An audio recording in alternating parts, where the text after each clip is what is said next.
നമസ്കാരം, എൻ്റെ മറ്റൊരു വീഡിയോയിലേക്ക് സ്വാഗതം. അപ്പോൾ ഇന്ന് നമ്മൾ സംസാരിക്കാൻ പോകുന്നത് തലയിലെഴുത്തുണ്ട് എന്ന വിഷയത്തെക്കുറിച്ചാണ്. പക്ഷേ ഒരു സാധാരണ വീട്ടിൽ ജീവിച്ച് ഒരു ഇടത്തരക്കാരൻ്റെ വീട്ടിൽ, അതിപ്പം കാലങ്ങളായിട്ട് നമ്മൾ കേൾക്കുന്നൊരു കാര്യമാണ്, എല്ലാവർക്കും ഒരു തലയിലെഴുത്തുണ്ട്, ഈ തലയിൽ എഴുതിയതുപോലെ കാര്യങ്ങളൊക്കെ സംഭവിക്കത്തുള്ളൂ എന്ന രീതിയിൽ. പക്ഷേ എല്ലാവരും വിശ്വസിക്കുന്നൊരു, അല്ലെങ്കിൽ ഒരു വലിയ വിഭാഗം ആൾക്കാർ വിശ്വസിക്കുന്ന ഒരു കാര്യമാണിത്. എല്ലാം വിധിച്ചതുപോലെ വരുള്ളൂ. ഇപ്പോഴാണ് ലോ ഓഫ് അട്രാക്ഷനും ഇതൊന്നും അല്ല സത്യങ്ങളെന്നൊക്കെ മനസ്സിലാക്കി ഒരുപാട് ചേഞ്ചസ് വന്നേക്കുന്നത്. പക്ഷേ അല്ലാത്തൊരു വലിയ വിഭാഗം ആൾക്കാരും അതിനെ കാണുന്ന ഒരു ആംഗിൾ ഈ രീതിയിലാണ്.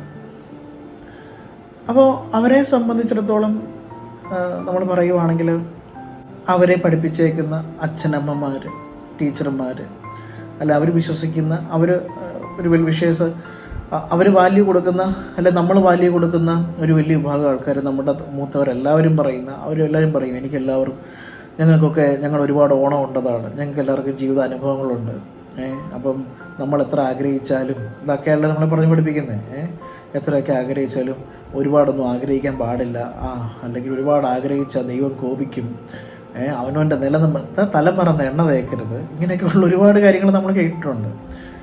അപ്പം ഇതിൽ കേട്ടേക്കുന്നൊരു കാര്യമാണിത്. ഇത് ശരിയാണോ എന്ന് ചോദിച്ചു കഴിഞ്ഞാൽ ശരിയാണ്. യെസ്. കാരണം ആർക്ക്? അതാണ് ചോദ്യം. ലോവർ വൈബ്രേഷൻ പീപ്പിൾ, അതായത് നമ്മളീ പറയുന്ന മനസ്സെന്ന് പറയുന്ന, ഒരു ആത്മാവെന്ന് പറയുന്നതിൻ്റെ സാധ്യതകൾ മനസ്സിലാക്കാത്തൊരു വ്യക്തിക്ക് അവരുടെ ജീവിതം അവരുടെ തലയെ വരച്ചേക്കുന്ന പോലെ. അപ്പോൾ ഈ തലവരെ കൊണ്ട് എന്താണ് ഉദ്ദേശിക്കുന്നുള്ളതാണ് നമുക്കതിനെ ഒരു മനസ്സിലാവുന്ന രീതിയിൽ. ഇപ്പം നമ്മുടെ ചാനലിൽ പറഞ്ഞേക്കുന്ന രീതിയിൽ നോക്കുവാണെങ്കിൽ നമുക്ക് പാറ്റേൺ ഓഫ് ലൈഫായിട്ട് കമ്പയർ ചെയ്യാം. അതായത് അവരുടെ ന്യൂറൽ പാത്ത് വേ, തലച്ചോറ്, തലയിലെ വര എന്ന് പറയുന്നത്, അവരുടെ തലച്ചോറിനകത്ത് ന്യൂറൽ പാത്ത് വേ എങ്ങനെയാണോ ജനറേറ്റ് ചെയ്തേക്കുന്നത് കാലങ്ങളായിട്ട്, ആ ജനറേറ്റ് ചെയ്തേക്കുന്നതിനെ അടിസ്ഥാനപ്പെടുത്തി മാത്രമേ ഇത് സംഭവിക്കത്തുള്ളൂ. അപ്പം നമ്മളത് സ്പിരിച്വലി സംസാരിച്ചു കഴിഞ്ഞാൽ സഞ്ചിത ജനിതക ആർജിത കർമ്മം. ഇപ്പം ജനിതക കർമ്മം നമുക്കറിയാം, അമ്മയിൽ നിന്ന് കിട്ടിയിരിക്കുന്ന ഗർഭാവസ്ഥയിൽ. സഞ്ചിത കർമ്മം കഴിഞ്ഞ ജന്മത്തിൽ നിന്ന് കൊണ്ടുവന്നത്. ആർജിത 0 തൊട്ട് 10 വയസ്സ് വരെ, 0 തൊട്ട് 10 വയസ്സ് വരെ. അപ്പോൾ ഈ കാലയളവിൽ ഇത് പ്രോഗ്രാം ആയിട്ടുണ്ട്. അപ്പോൾ ഈ പ്രോഗ്രാമിങ്ങിനനുസരിച്ചാണ് ജീവിതം സംഭവിക്കുന്നത്. സോ നമുക്കത് മനസ്സിലാക്കാം. അതെ, തലയിൽ എഴുതി, തലയിൽ സ്റ്റോർ ചെയ്തു, തലയിൽ ന്യൂറൽ പാത്ത് വേ ജനറേറ്റ് ചെയ്തു. അപ്പം ആ ന്യൂറൽ പാത്ത് വേ ജനറേറ്റ് ചെയ്തേക്കുന്നതനുസരിച്ചാണ് ലൈഫ് എല്ലാവരുടെയും സംഭവിച്ചുകൊണ്ടിരിക്കുന്നത്. അപ്പോൾ ചുമ്മാ നമ്മൾ കുറേ മോട്ടിവേഷൻ വീഡിയോ കണ്ടിട്ട് പിന്നെ ഞാൻ വിധിച്ചതുപോലെ, നോ, ഇതൊക്കെയാണ് ഈ പലർക്കും ലോ ഓഫ് അട്രാക്ഷൻ ഇതൊക്കെ തത്വങ്ങൾ പറയുമ്പോഴൊന്നും വർക്കൗട്ട് ആവാത്തത്. കാരണം എന്തെങ്കിലും അറിവ് പറഞ്ഞു കഴിഞ്ഞാൽ അതിൻ്റെ പകുതി നമ്മൾ വിഴുങ്ങിയിട്ട് പിന്നെ ലോകം മാറ്റിമറിക്കുമെന്നും പറഞ്ഞ് ഇറങ്ങിത്തിരിക്കുന്നതുകൊണ്ടാണ് ഈ പ്രശ്നം. മോട്ടിവേഷൻ വേണം, എല്ലാം വേണം. ഫസ്റ്റ് ഓഫ് ഓൾ എല്ലാം മനസ്സിലാക്കിയിട്ട് വേണം ഇറങ്ങിത്തിരിക്കാൻ. ഓക്കെ. അപ്പം തലച്ചോറിനകത്ത് തലയിലെടുത്തെന്ന് ഉദ്ദേശിക്കുന്നത് ഈ ന്യൂറൽ പാത്ത് വേ, ഈ പറയുന്ന കർമ്മം കണക്കാൽ എങ്ങനെ, അതിനെ നമുക്ക് സൈക്കോളജി അല്ലെങ്കിൽ നമ്മൾ ഭയങ്കര സയൻസിൽ സംസാരിക്കുകയാണെങ്കിൽ നമുക്ക് ഈ രീതി സംസാരിക്കാം. തലച്ചോറിനകത്ത് ന്യൂറോൺസ് ജനറേറ്റ് ചെയ്തേക്കുന്ന വഴി. അപ്പം അത് തിരുത്താൻ അറിയാത്ത, അതിനെ മാറ്റിമറിക്കാൻ അറിയാത്തൊരു വ്യക്തിയെ സംബന്ധിച്ചിടത്തോളം അവൻ ആ തലയിലെടുത്തനുസരിച്ച് ജീവിക്കത്തുള്ളൂ. കാരണം അവൻ അസോസിയേറ്റ് ചെയ്യുന്ന, ഇപ്പോൾ ഒരു സാധാരണ മനുഷ്യനെ ബാക്കിയുള്ളവർക്ക് ഭയങ്കര പവർ ഉണ്ടെന്നല്ല ഉദ്ദേശിക്കുന്നത്. ഒരു ഇടത്തരം കുടുംബത്തിൽ ജീവിച്ച് അവൻ്റെ അപ്പൂമ്മമാർ പറയുന്ന കാര്യങ്ങൾ കേട്ട് ഒരു പഴമയിൽ ജീവിച്ചിരിക്കുന്ന ഒരു വ്യക്തി. അപ്പോൾ ആ വ്യക്തിയെ സംബന്ധിച്ചിടത്തോളം, അയാൾ പോകുന്ന രീതി എന്ന് പറയുന്നത് എങ്ങനെയായിരിക്കാം? അയാൾ പോകുന്ന രീതി എന്ന് പറയുന്നത് സ്വാഭാവികമായിട്ട് നമുക്കറിയാം, ഈ അന്ധവിശ്വാസങ്ങളും അല്ലെങ്കിൽ അവനവന് സെൽഫ് ഡൗട്ട് ഉണ്ടാക്കുന്ന പല കാര്യങ്ങളൊക്കെ തന്നെ വിശ്വസിച്ചൊക്കെ തന്നെ എനിക്ക് അവർ ജീവിക്കുന്നത്. അപ്പോൾ അങ്ങനെ പൊയ്ക്കൊണ്ടിരിക്കുന്ന ഒരു പ്രോഗ്രാംഡ് മെഷീൻ നമുക്ക് അങ്ങനെ എടുക്കാം. ഒരു കമ്പ്യൂട്ടറെ പോലെ ഒരു മനുഷ്യനെ എടുക്കാം. ഇപ്പം AI ഒക്കെ ഉണ്ടല്ലോ, അല്ലേ? അപ്പോൾ നമ്മൾ ജസ്റ്റ് ഒരു കമ്പ്യൂട്ടറിനെ പോലെ ഒരു മനുഷ്യനെ കാണുക, അവൻ പ്രോഗ്രാം അയക്കുന്ന ഈ രീതിയിലാണ്. അപ്പോൾ ഇങ്ങനെ പ്രോഗ്രാം അയക്കുന്ന ഒരു വ്യക്തിയെ സംബന്ധിച്ചിടത്തോളം അവന് സംഭവിക്കാൻ പോകുന്നത് ആ പ്രോഗ്രാമിങ്ങിനനുസരിച്ചിട്ടാണ്. ഈ പ്രോഗ്രാമാണ് ഞാൻ പറയുന്ന തലയിലെടുത്തെന്ന് പറയുന്ന സാധനം. ഞാനല്ല, ഈ പ്രോഗ്രാമാണ് ഈ തലയിലെടുത്തെന്ന് പറയുന്ന സാധനം. ഇപ്പം അസ്ട്രോളജി, ജ്യോതിശാസ്ത്രം, അവിടെ എന്താ സംഭവിക്കുന്നത്? ഇപ്പം നിങ്ങൾ നോക്കിക്കേ, ഈ ചില ആൾക്കാർ പറയുന്ന, ഇപ്പോൾ അസ്ട്രോളജി നിങ്ങളുടെ ഇതൊക്കെ നിരത്തി വെച്ചിട്ട് പറയുന്ന കാര്യങ്ങൾ തെറ്റുന്നുണ്ടോ? ഇല്ലല്ലോ. കാരണം ജനന സമയമോ ഇതൊക്കെ വന്നിട്ട്, കാരണം എന്താണെന്ന് വെച്ചാൽ ഈ പൂർവ്വജന്മത്തിൽ നിന്നും വന്നേക്കുന്നതിനനുസരിച്ചാണ് പറയുന്നത്. അപ്പോൾ ഭാവിയുടെ പ്രഡിക്ഷൻ എന്നൊക്കെ പറയുന്നത് ഇപ്പം മെജോറിറ്റി ആൾക്കാർക്ക് ഏറെക്കുറെ പല ജ്യോത്സ്യന്മാരും പറയുന്നതൊക്കെ തന്നെ സംഭവിക്കുന്നത് എന്താണെന്ന് വെച്ച് കഴിഞ്ഞാൽ ഇന്ന കണക്ക് ഇതിങ്ങനെ തന്നെ പോവുള്ളൂ. നമ്മുടെ സബ്ജക്റ്റോട് സംസാരിക്കുക. നിങ്ങൾ നിങ്ങളുടെ തലച്ചോറിനെ ബ്രെയിൻ പാത്വേ നിങ്ങൾ അതിനെ റീപ്രോഗ്രാം ചെയ്യാത്ത കാലത്തോളം എങ്ങനെയാണോ നിങ്ങളുടെ പാറ്റേൺ, ആ പാറ്റേൺ അനുസരിച്ച് ഇത് പോകത്തുള്ളൂ. സിമ്പിൾ. അപ്പം കുറച്ച് ലോജിക്കലി അല്ലെങ്കിൽ ആ സബ്ജക്റ്റ് മനസ്സിലാക്കുന്ന ഒരു വ്യക്തിക്ക് മനസ്സിലാക്കാൻ പറ്റും, ഭാവിയിൽ ഇന്ന പ്രശ്നം വരാൻ പോസിബിലിറ്റി ഉണ്ട്, ഭാവിയിൽ ഇന്ന ഇഷ്യൂസ് ഉണ്ടാകാൻ ചാൻസസ് ഉണ്ട് എന്നവർ പറയുന്നത് തെറ്റല്ല. കാരണം അവർ ഈ പാറ്റേൺ നിങ്ങളുടെ ആ സമയത്തെ പാറ്റേണും അല്ലെങ്കിൽ ലൈഫിൽ സംഭവിച്ചേക്കുന്ന കാര്യങ്ങളിനകത്തും പറയുന്ന ചില കാര്യങ്ങൾ വെച്ചിട്ട് അവർ സംസാരിക്കുന്നത്. അപ്പം അതിനെ തിരുത്താൻ അറിയാത്ത ആൾക്കാർക്ക് ഇതൊക്കെ തന്നെ സംഭവിക്കാൻ പോകുന്നുള്ളൂ. ഇപ്പം പറയും, ആ ജ്യോത്സ്യം പറഞ്ഞതുപോലെ പറ്റിപ്പോയി. എന്തുകൊണ്ട് പറ്റി? ഈ പാറ്റേൺ ചേഞ്ച് ചെയ്യാത്തതുകൊണ്ടാണത് പറ്റിപ്പോയത്, അല്ലാണ്ട് വേറെ കാര്യമൊന്നുമില്ല. അപ്പോൾ തലച്ചോറിനെ റീപ്രോഗ്രാം ചെയ്യാനുള്ള അവസരം ഉണ്ടായിട്ടും അത് ചെയ്യാത്ത ആൾക്കാർക്ക്, അത് മനസ്സിലാകാത്ത ആൾക്കാർക്ക് അത് അങ്ങനെ തന്നെ സംഭവിക്കുന്നുണ്ട്. മനസ്സിലാവുന്നുണ്ടോ? ഇതാണ് ഈ പറയുന്ന തലയിലെഴുത്തെന്ന് പറയുന്നത്. അപ്പം തലയിലെഴുത്തുണ്ടോ? തീർച്ചയായിട്ടും തലയിലെഴുത്തുണ്ട്. ഇപ്പോൾ കഴിഞ്ഞ ദിവസം നമുക്കറിയാവുന്ന ഒരാളുടെ ആദ്യത്തെ റിലേഷൻഷിപ്പ്, മാരേജ് റിലേഷൻഷിപ്പ് ഫ്ലോപ്പായി പോയി. രണ്ടാമത് കല്യാണം കഴിച്ചു, അതും ഫ്ലോപ്പായി. മീൻസ് വൈഫ് മരിച്ചുപോയി, അങ്ങനെയൊക്കെയുള്ള. അപ്പം അത് നമ്മൾ പറഞ്ഞു വന്നപ്പോഴത്തേക്കും നമ്മുടെ വീട്ടിൽ വന്നൊരു കമൻ്റാണ്, അവൻ്റെ തലയിലെഴുത്ത്. അപ്പം അന്നേരമാണ് എനിക്കിത് കത്തിയത്. ഈ പാറ്റേൺ ഓഫ് ലൈഫ് ആണല്ലോ. അപ്പോൾ സാധാരണ ആൾക്കാർ അതിനെ കാണുന്നത് തലയെഴുത്തായിട്ടാണ്, നമ്മളതിനെ പാറ്റേൺ ഓഫ് ലൈഫ് എന്ന് വിളിക്കുന്നത്. അപ്പം പാറ്റേണെ ചേഞ്ച് ചെയ്യണ്ടേ? ഇപ്പോൾ ജ്യോത്സ്യന്മാർ പറയുന്നതും നിങ്ങളുടെ കർമ്മവും ഇനിയിപ്പോൾ പാമിസ്ട്രിക്കകത്ത് പറയുന്ന തമ്മിൽ പ്രശ്നവും കാര്യങ്ങളും ഒക്കെ വെച്ച് നോക്കുമ്പോഴെന്താ, പഴയ കർമ്മക്കണക്കോടെ കിടപ്പുണ്ട് അല്ലേ? ഉണ്ട്.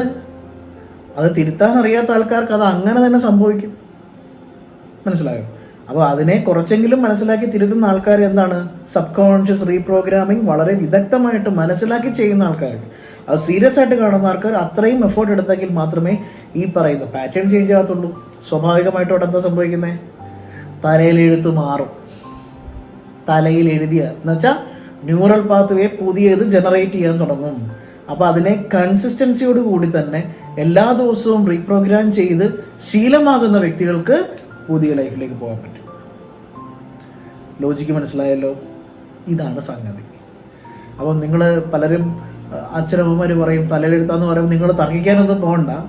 കാരണം നിങ്ങൾക്കത് തലയെഴുത്താന്ന് അവർ നിങ്ങളോട് പറയുന്നത്, നിങ്ങൾ ഈ തത്വങ്ങളൊക്കെ അറിഞ്ഞിട്ടും നിങ്ങളിൽ മാറ്റമൊന്നും പ്രകടമായിട്ടില്ലാത്തതുകൊണ്ടാണ് അവർ നിങ്ങളെ ആശ്വസിപ്പിക്കാൻ അങ്ങനെ പറയുന്നത്. അപ്പോൾ നിങ്ങൾ അവരോട് വഴക്കിടുകയല്ല വേണ്ടത്.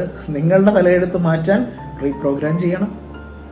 അതാണ് ചെയ്യേണ്ടത്. അല്ലെങ്കിൽ ഈ പറയുന്ന പോലെ അവരുടെ വിശ്വാസം കറക്റ്റ് അല്ലേ, ശരിയായില്ലേ? ഞാനെന്തിനാ പറയുക, പലരും വീട്ടിൽ അച്ഛനമ്മമാരുമായിട്ട് തർക്കിക്കുന്നു, അല്ലെങ്കിൽ അവരവരുടെ വിശ്വാസം, ഞാൻ എൻ്റെ വിശ്വാസം, അപ്പോൾ കോൺഫ്ലിക്റ്റുകളുണ്ടാവും. നിങ്ങൾ കോൺഫ്ലിക്റ്റ് ഒന്നും ഉണ്ടാക്കണ്ട. അറ്റ്ലീസ്റ്റ് നിങ്ങൾ മനസ്സിലാക്കുക, ഇതാണ് അവർക്കിത് എൻ്റെ സയൻസ് അറിയത്തില്ല, അവരെ വേറെ രീതി പറഞ്ഞ് പഠിപ്പിച്ചേക്കുന്നു, നമ്മളിപ്പോൾ മനസ്സിലാക്കുന്നു. ഇത് കാണുന്ന പലരും എൻ്റെ അച്ഛൻ്റെയും അമ്മയുടെയും പ്രായമുള്ളവരൊക്കെ ഉണ്ടാവും. നിങ്ങൾ മനസ്സിലാക്കി, ഇതാണ് സംഗതി. അപ്പോൾ പാറ്റേൺ ഓഫ് ലൈഫ് നമ്മൾ ഓൾറെഡി പണ്ട് പറഞ്ഞ കാര്യങ്ങളൊക്കെ തന്നെയാണ്. അപ്പോൾ ന്യൂറൽ പാത്വേ ജനറേറ്റ് ചെയ്യുന്നത് തിരിക്കണം, അതിൻ്റെ ട്രാക്ക് മാറ്റണം.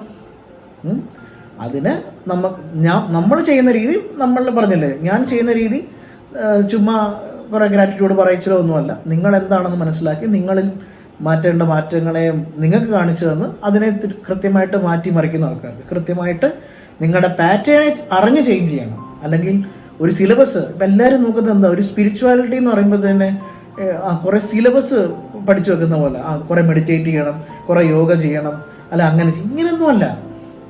നിങ്ങൾ മെഡിറ്റേറ്റ് ചെയ്താലും മെഡിറ്റേറ്റ് ചെയ്തില്ലെങ്കിലും നിങ്ങൾക്ക് നിങ്ങളെ പ്രോഗ്രാം ചെയ്യാൻ പറ്റുമെങ്കിൽ ഇറ്റ്സ് ഗുഡ്. മനസ്സിലാവുന്നുണ്ടോ? നേരെ പറഞ്ഞ് നിങ്ങൾ മെഡിറ്റേറ്റ് ചെയ്താലും നിങ്ങൾക്ക് തന്നെ റീപ്രോഗ്രാം ചെയ്യാൻ അറിയത്തില്ലെങ്കിലോ, സോള് പറയുന്നത് മൈൻഡ് പറയുന്നത് വേർതിരിച്ച് മനസ്സിലാക്കി അതിൽ ബോധത്തിൻ്റെ അളവുകോല് കുറവ് ആണെങ്കിൽ പറഞ്ഞിട്ടൊരർത്ഥമില്ല. ബോധത്തിൻ്റെ തലം വർദ്ധിക്കണം. അപ്പോൾ എടുക്കുന്ന തീരുമാനങ്ങൾ കറക്റ്റ് ആയിരിക്കും, ഹയർ വൈബ്രേഷൻ തീരുമാനങ്ങളായിരിക്കും. അപ്പോൾ higher vibration, higher frequency situations create ആവും. മനസ്സിലാക്കി? ലോജിക്കലി കൺവിൻസ്ഡ് ആവുന്നുണ്ടോ?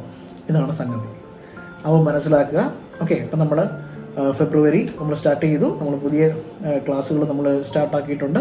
അപ്പം നിങ്ങളുടെ തലയിലെടുത്ത് മാറ്റണമെന്നും തലവര ചേഞ്ച് ആക്കണമെന്നും സിംപ്ലി തലച്ചോറിനകത്ത് ന്യൂറൽ പാത്വേ പുതിയ ജനറേറ്റ് ചെയ്യണം, റീപ്രോഗ്രാം ചെയ്യണം താല്പര്യമുള്ളവർക്ക്, എൻ്റെ കൂടെ ജോയിൻ ചെയ്യണം താല്പര്യമുള്ളവർക്ക് താഴെ കാണുന്ന വാട്സപ്പ് നമ്പറിൽ മെസ്സേജ് അയക്കാം, എന്നെ വിളിക്കാം.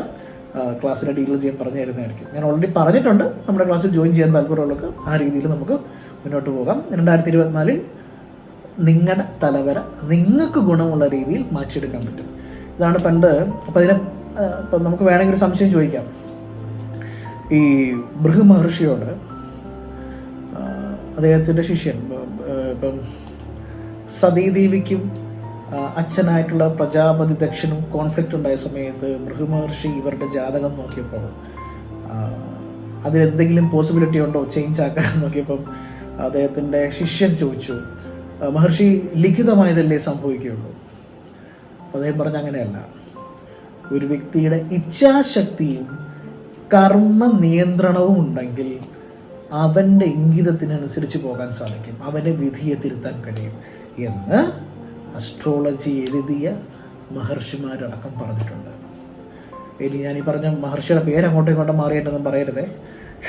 ഓക്കെ, അപ്പോൾ നിങ്ങളൊന്ന് പറഞ്ഞല്ലോ, ഞാൻ ഈ പറഞ്ഞ ലോജിക്ക് മനസ്സിലാക്കാൻ മാത്രമാണ് പറഞ്ഞിരുന്നത്. വിധിയെ മാറ്റിമറിക്കാൻ സാധിക്കും. അപ്പോൾ ആലോചിച്ച് നോക്കുക. ഇത്രയൊക്കെ നിങ്ങൾ ചെയ്തു കൂട്ടിയിട്ട് നിങ്ങളുടെ ജീവിതത്തിൽ മാറ്റമൊന്നും സംഭവിച്ചില്ലെങ്കിൽ തലവര മാറ്റാൻ സമയമായത് മനസ്സിലാക്കുക. Okay, thank you.